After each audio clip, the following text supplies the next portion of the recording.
দীর্ঘদিন ধরেই বড় পর্দায় নিজের অভিনয় ও নাচ দিয়ে দর্শকদের মন জয় করে আসছেন টলিউডের জনপ্রিয় অভিনেত্রী শ্রাবন্তী চট্টোপাধ্যায়।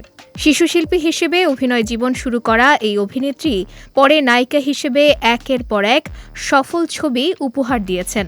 মূলধারার বাণিজ্যিক ছবির পাশাপাশি ভিন্ন ধারার কাজেও নিজেকে প্রমাণ করেছেন তিনি। অভিনয়ের পাশাপাশি নাচেও বেশ জনপ্রিয় শ্রাবন্তী।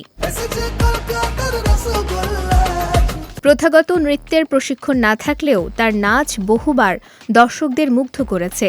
সম্প্রতি আবারও আইটেম গানে পারফর্ম করে আলোচনায় এসেছেন তিনি। কিছুদিন আগে মুক্তিপ্রাপ্ত ওয়েব সিরিজ আবার প্রলয় 2 এর কলকাতার রসগোল্লা গানে দেখা গেছে তাকে। এর আগে ফান্দে পড়িয়া বগা কান্দেরে ছবির জনপ্রিয় কোকা কোলা গানেও তার পারফরম্যান্স দর্শকদের নজর কেড়েছিল।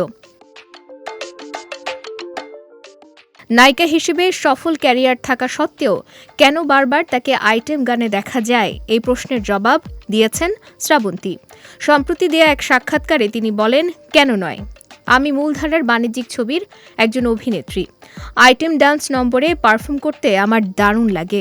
এতে নানা ধরনের অভিব্যক্তি দেখানোর সুযোগ থাকে। অন্যরকম সাজে ক্যামেরার সামনে দাঁড়ানো যায়।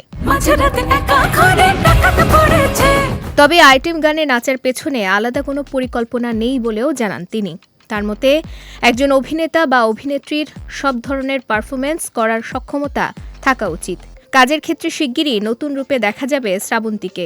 আসন্ন সিরিজ ঠাকুরমার ঝুলিতে তিনি অভিনয় করছেন গিরিজাবালা দেবী নামের এক বৃদ্ধার চরিত্রে।